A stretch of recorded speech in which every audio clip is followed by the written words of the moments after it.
오늘 우리에게 주신 하나님의 말씀 마태복음 2장 9절에서 11절의 말씀, 제가 하나님의 말씀을 봉독하겠습니다. 박사들이 왕의 말을 듣고 갈새 동방에서 보던 그 별이 문득 앞서 인도하여 가다가 악이 있는 곳 위에 머물러 서 있는지라. 그들이 별을 보고 매우 크게 기뻐하더라. 집에 들어가 아기와 그의 어머니 마리아가 함께 있는 것을 보고 엎드려 아기께 경배하고 보배압을 열어 황금과 유향과 모략을 예물로 드리니라. 아멘. 네, 오늘은 왕께 드릴 예물이라는 제목으로 하나님의 말씀 전하겠습니다. 메리 크리스마스.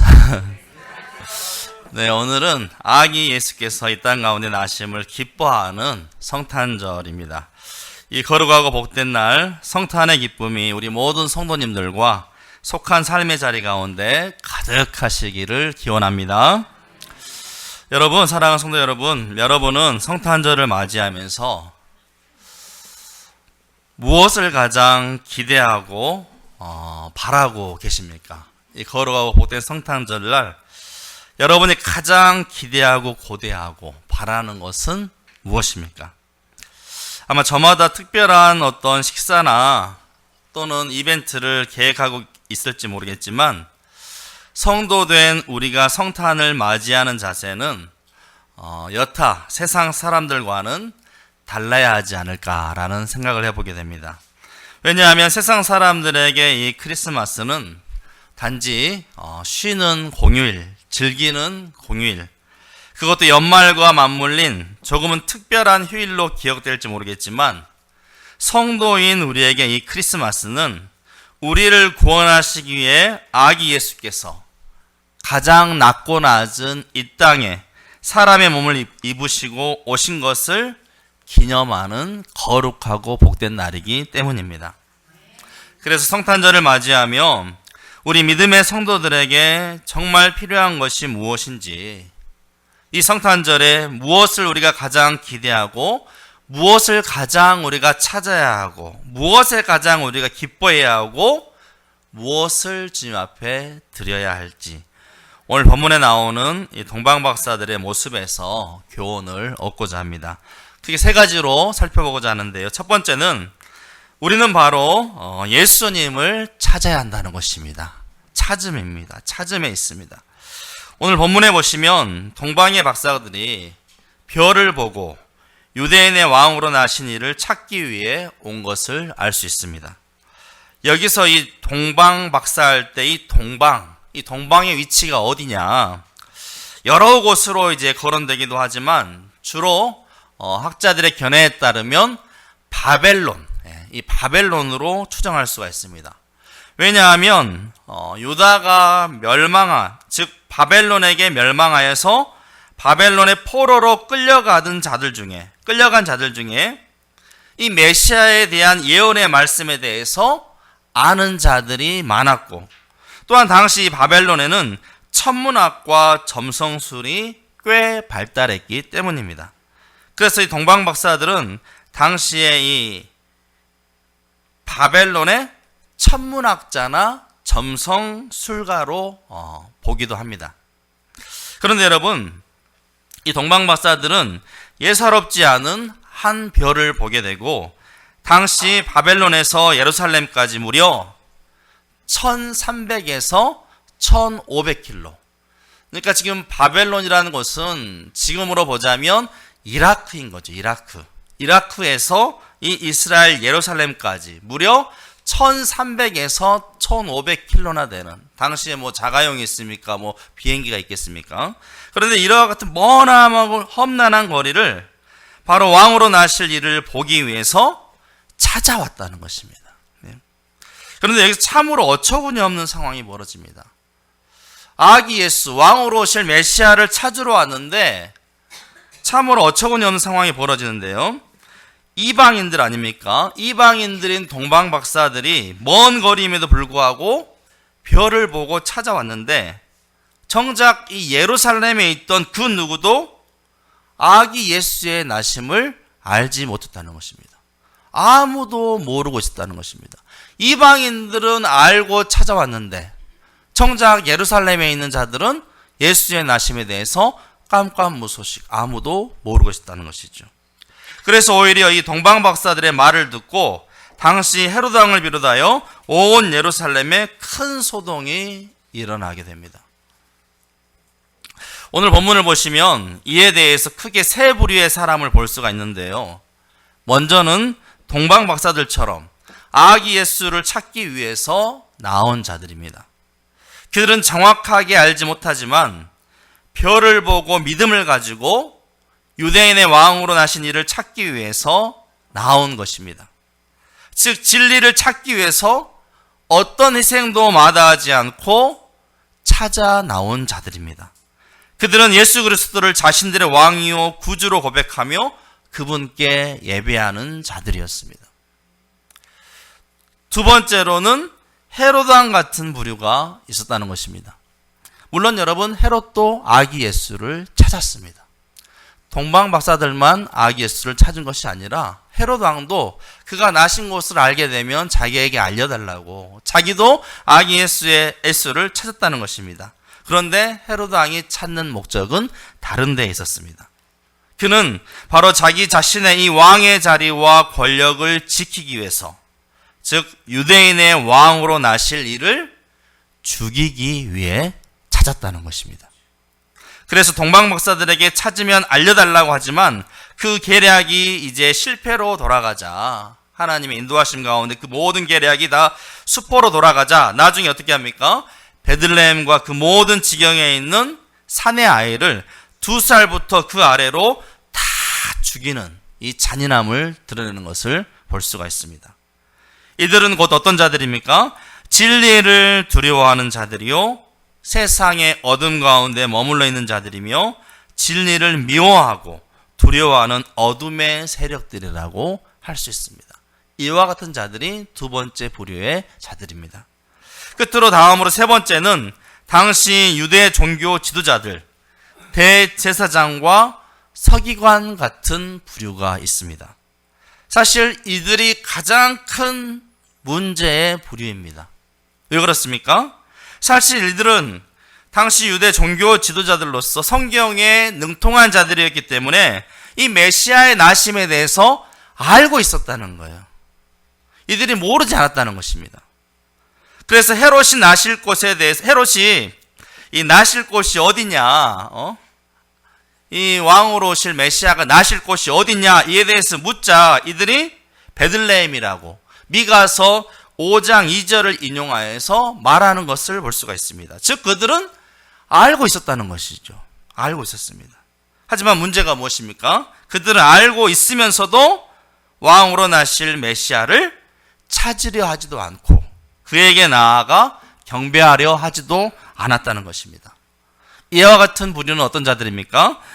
진리를 머리로만 아는 자들이요, 지식으로만 아는 자들이요, 정작 따르지 않는 자들이라는 것입니다. 이처럼 여러분, 예수 그리스도의 나심 앞에 세 부류의 사람이 있었다는 것입니다. 동방 박사와 같이 머나먼 그 길, 험난한 길에 그 수고도 마다하지 아니하고 기쁨으로 별을 보고 찾아온 동방 박사와 같은 자들이 있었고, 또 반면에 그 아기 예수를 죽이기 위해서 자기의 기득권을 유지하기 위해서 아기 예수를 죽이는데 혈안이 되온 헤롯과 같은 그런 어둠의 세력들이 있었고요. 머리로는 알지만 그 아기 예수께 나아가지 않고 찾으려 하지 않고 경배하지도 않았던 그런 유대 종교 지도자 같은 그런 부류의 사람이 있었다는 것입니다. 사랑하는 성도 여러분, 여러분은 이 세 부류의 사람들 중에 어떤 부류에 속한 사람들이십니까? 여러분은 그동안 인생을 살아가면서 여러분 어떤 별을 보고 살아오셨습니까? 여러분의 인생 가운데 무엇을 찾기 위해서 지금까지 열심히 지난 날들을 살아오셨습니까? 그리고 그것을 찾기 위해 얼마나 인내하며 수고하셨습니까? 그리고 그 끝에서 비로소 무엇을 찾으시고 발견하셨습니까? 우리가 여러분 무슨 별을 찾아 붙잡느냐에 따라 우리의 인생의 방향은 크게 달라지게 되는 것입니다. 간절히 바라기는 우리 모든 드림 공동체의 모든 성도님들이 이 동방박사처럼 진리 대신 예수 그리스도를 간절히 찾고 구하는 삶이 되시기를 축원합니다. 그리하여 우리 인생의 구원자 대신 예수 그리스도를 찾으시고 꼭 만나시기를 간절히 소망합니다.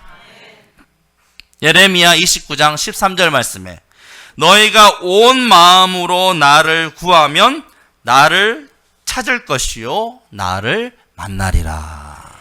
우리가 온 마음으로 동방박사와 같이 어떤 수고 어떤 생도 마다하지 않고 온 마음으로 주를 찾고 찾으면 그 주님께서 우리 가운데 만나 주실 줄로 믿습니다.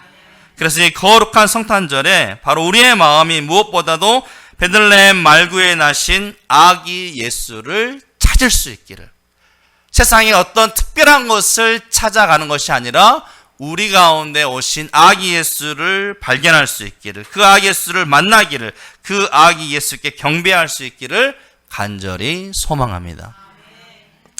두 번째로 여러분, 성탄을 맞이하는 우리에게 필요한 자세는 바로 기쁨입니다. 기쁨. 내가 여러분 이 세상에 살면서 가장 기뻐하는 일이 과연 무엇인가? 나에게 가장 기쁨이 되는 일이 무엇인가? 한번 생각해 보시기 바랍니다. 여러분의 가장 큰 기쁨은 무엇입니까? 인생 지금까지 살아오면서 가장 여러분 기쁜 순간이 어느 순간이었습니까? 오늘 본문 10절에 보시면 이 동방박사들이 그들이 별을 보고 매우 크게 기뻐하고 기뻐하더라. 그냥 기뻐하는 것이 아니라 매우 크게 기뻐하고 기뻐하더라. 최상급으로 표현하고 있습니다. 아기 예수가 있는 곳, 그 위에 머물러 서 있는 이 별을 보고 형용할 수 없는 큰 기쁨을 느꼈다는 것입니다. 즉 아기 예수를 보고 이 동방박사들은 가장 기뻐했다는 것입니다. 그 신비한 별, 그리고 그 신비한 별이 위치한 곳에 나신 왕으로 오신 아기 예수 그리스도를 보았을 때 그 인생 가운데 말할 수 없는 감격과 형용할 수 없는 큰 기쁨이 그들을 사로잡았다는 것입니다. 인생 최대의 감격과 기쁨, 바로 유대인의 왕으로 오신 아기 예수를 보게 된 것이었습니다. 그래서 집에 들어가서 아기와 그의 어머니 마리아가 함께 있는 것을 보고 엎드려 경배하였다라고 기록하고 있습니다. 그런데 여러분 여기서 주목해야 할 점이 있는데요. 그들이 과연 무엇을 보고 기뻐했느냐 말입니다. 그들이 무엇을 보고 기뻐했느냐. 당시 여러분 이 상황과 환경만 보면 결코 기뻐할 수 없는 상황과 환경입니다. 아시다시피 예수님은 여러분 어디에 나셨습니까? 마국간의 말구에 나셨고, 오늘 본문에 보면 비록 집에 들어갔다고 기록하고 있지만 그 집이 결코 좋은 집이 아니었다는 것은 쉽게 추측할 수 있는 그런 내용입니다. 그렇다면 여러분 아무리 별을 보고 왔다고 할지라도 그 신비한 별을 보고 1000km가 넘는 그 머나먼 거리를 정말 그 빛의 소망을 보고 달려왔다 할지라도 막상 그들 눈앞에 펼쳐진 상황을 보면 여러분 기뻐할 수가 있겠습니까? 쉽게. 그 먼 길을 찾아왔는데 예루살렘에 가도 모른다 하고, 그곳에서도 성전이 있는 예루살렘에 그 왕궁에 나실 왕으로 오실 메시아이기 때문에 왕궁에 계시지 않았을까? 크고 화려하고 높고 거룩한 어떤 특별한 장소에서 나실 것을 기대하고 왔을 수도 있는데 정작 그들이 목격한 아기 예수의 탄생하신 곳은 어디였습니까? 낡고 허름한 마국간이요, 또 보잘것없는 집이었다는 것입니다. 거기에 그들의 부모 또한 어떤 특별하고 어떤 힘 있는 정치인이거나 어떤 위대한 사람이 아니었다는 것입니다. 그냥 평범하게 평범한, 어떻게 보면 당시에 보잘것없는 그냥 서민 중에 한 사람이라고 볼 수 있는 것입니다. 애써서 그 많은 거리를 찾아왔는데 정작 그들이 목격한 것은 별로 보잘것없는 그런 상황과 환경이었다는 것입니다. 내가 그 먼 거리를 찾아왔는데 막상 그러한 상황과 환경을 봤을 때 감격해야 하고 여러분 기뻐하기가 이게 쉽겠습니까? 결코 쉽지 않다는 것이죠. 그런데 여러분 이들이 보았던 것은 무엇입니까? 그들은 상황과 환경에 전혀 개의치 않았다는 것입니다. 오히려 매우 크게 기뻐하며 집에 들어가 아기 예수께 엎드려 경배하고 그들이 준비한 값진 예물을 드린 것을 볼 수가 있습니다. 바로 아기 예수를 보았기 때문입니다. 상황과 환경을 본 것이 아니라, 현실을 본 것이 아니라 그들 가운데 오신 메시아 아기 예수를 봄으로 말미암아 그들이 매우 크게 기뻐하고 기뻐하였다는 것입니다. 그러므로 사랑하는 성도 여러분, 이 거룩하고 복된 성탄절날 여러분에게 주어진 현실 가운데 여러분 원망하거나 불평하거나 여러분 근심하거나 염려하지 마시고, 우리의 구원자, 우리를 구원하시기 위해서, 나를 위해서 이 땅 가운데 오신 아기 예수를 보실 수 있기를 바랍니다. 그 예수로 말미암아 기뻐하고 또 기뻐할 수 있는 우리 모두가 될 수 있기를 주의 이름으로 축복합니다. 여러분, 우리 아기 예수님께서, 우리 주님께서 우리에게 요구하는 것이 무엇일까요? 우리가 어떤 성탄절을 맞이해가지고 크고 화려하고 어떤 특별한 프로그램을 준비하고 또한 많은 예물을 드리는 것을 기대하고 계실까요? 아니요.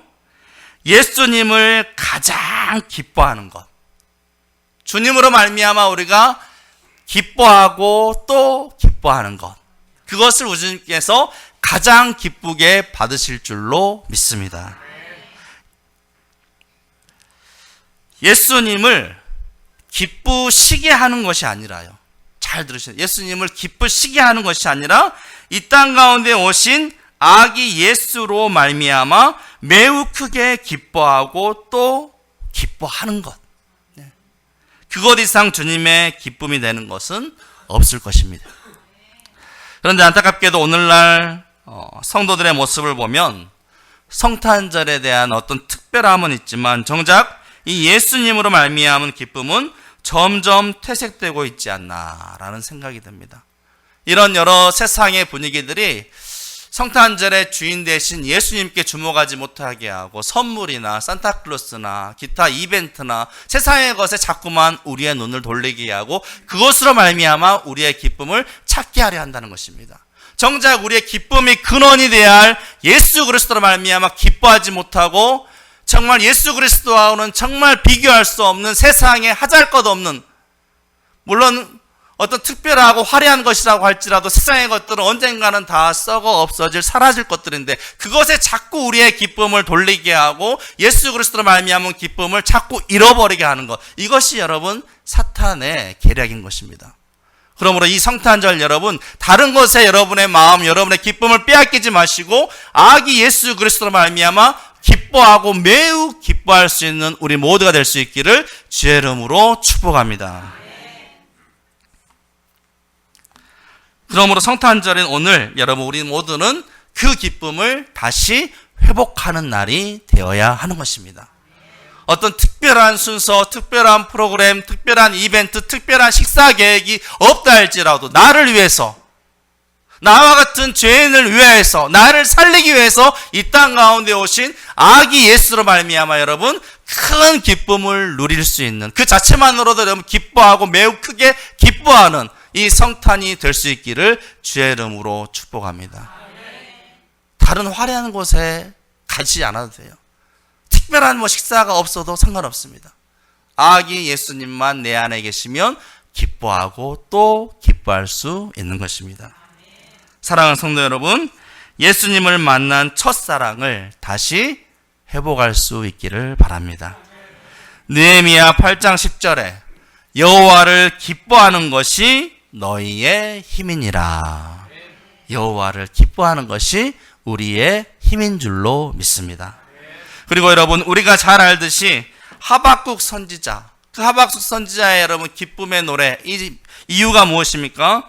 비록 무화과 나무가 무성하지 못하며 포도나무, 감람나무, 양도 없고 소도 없고 이런저런 것이 아무도 없는 상황과 현실이었지만 그럼에도 불구하고 그는 여호와로 말미암아 즐거워하며 나의 구원의 하나님으로 말미암아 기뻐하리로다.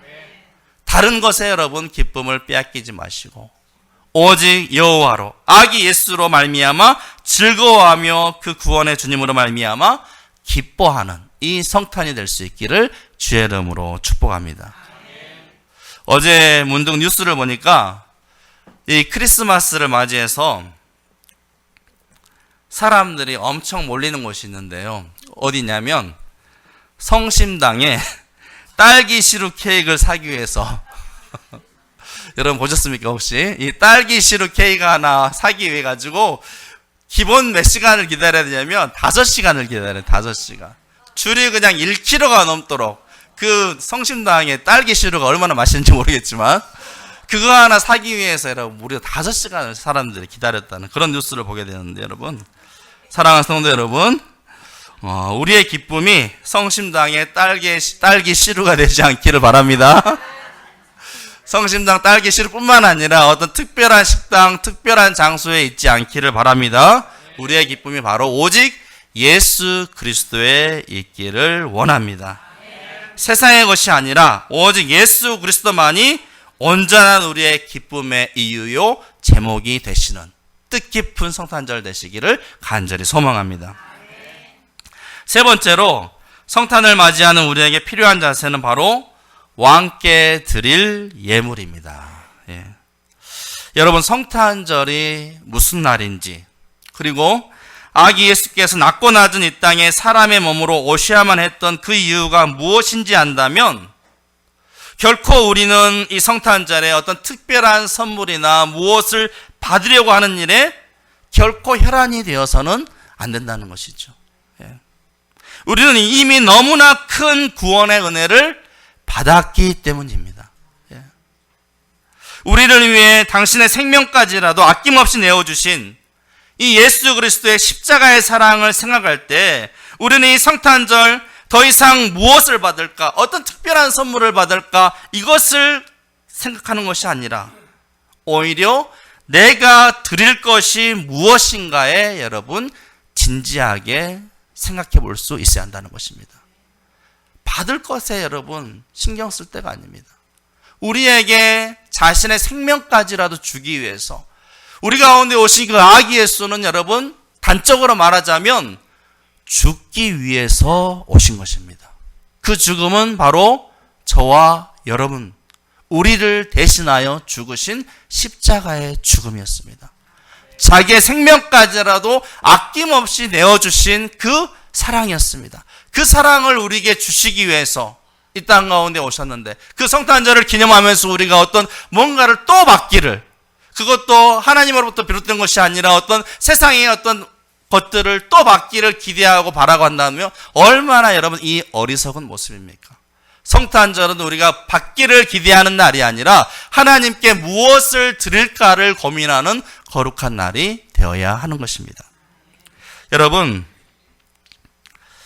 동방 박사들은 별을 보고 찾아왔으며 그 앞에 엎드려 경배했다고 또 보배 앞을 열어 왕께 드릴 예물을 드렸다고 기록하고 있습니다.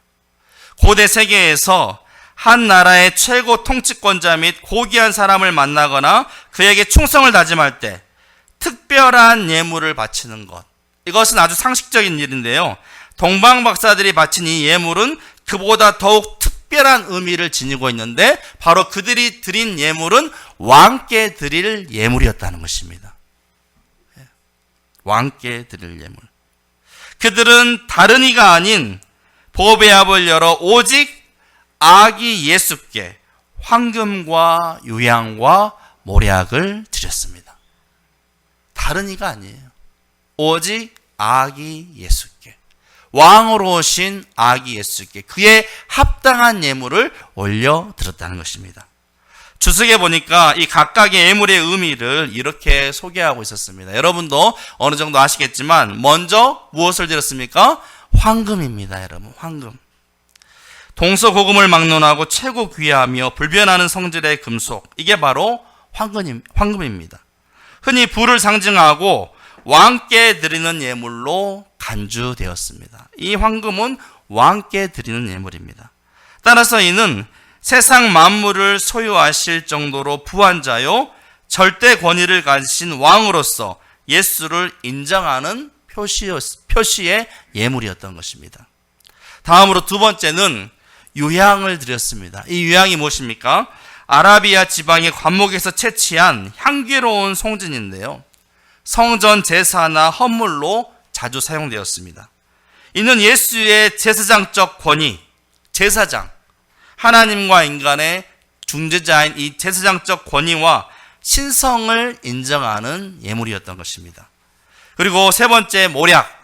이 모략은 시체를 염하거나 방부제로 사용되는 것인데 매우 귀한 자의 시체에만 바를 정도로 고가품이었다고 합니다. 이것은 곧 예수의 고난과 죽음을 미리 예비하는 예물이었습니다. 결국 여러분, 박사들은 가장 위대하신 분께 가장 고귀한 예물을 드린 것입니다. 그리고 그들이 드린 예물은 그분이 최고의 왕이시고 최고의 대제사장이시며 유일한 구세주가 되시는 궁극적인 경배의 대상임을 확증하는 예물이었던 것입니다. 그렇다면 여러분, 오늘 우리는 우리가 믿고 의지하는 예수 그리스도께 무엇을 드려 경배할 것인가? 어떤 예물로 우리는 주님 앞에 드릴 것인가? 생각해 보지 않을 수가 없습니다. 물론 여러분이 오늘 드린 성탄 감사 예물도 하나님께서 기뻐 받으시겠지만 우리가 우리 삶을 다해 주님께 드려야 할 것이 무엇인가 깊이 생각해 보는 이 성탄절이 되었으면 좋겠습니다. 저는 그 결론을 미가서 6장 6절에서 8절의 말씀으로 오늘 말씀을 마치고자 합니다. 우리가 주님께 드려야 할 것이 무엇인가? 미가서 6장 6절에서 8절의 말씀에 보시면 내가 무엇을 가지고 여호와 앞에 나아가며 높으신 하나님께 경배할까? 내가 번제물로 1년 된 송아지를 가지고 그 앞에 나아갈까?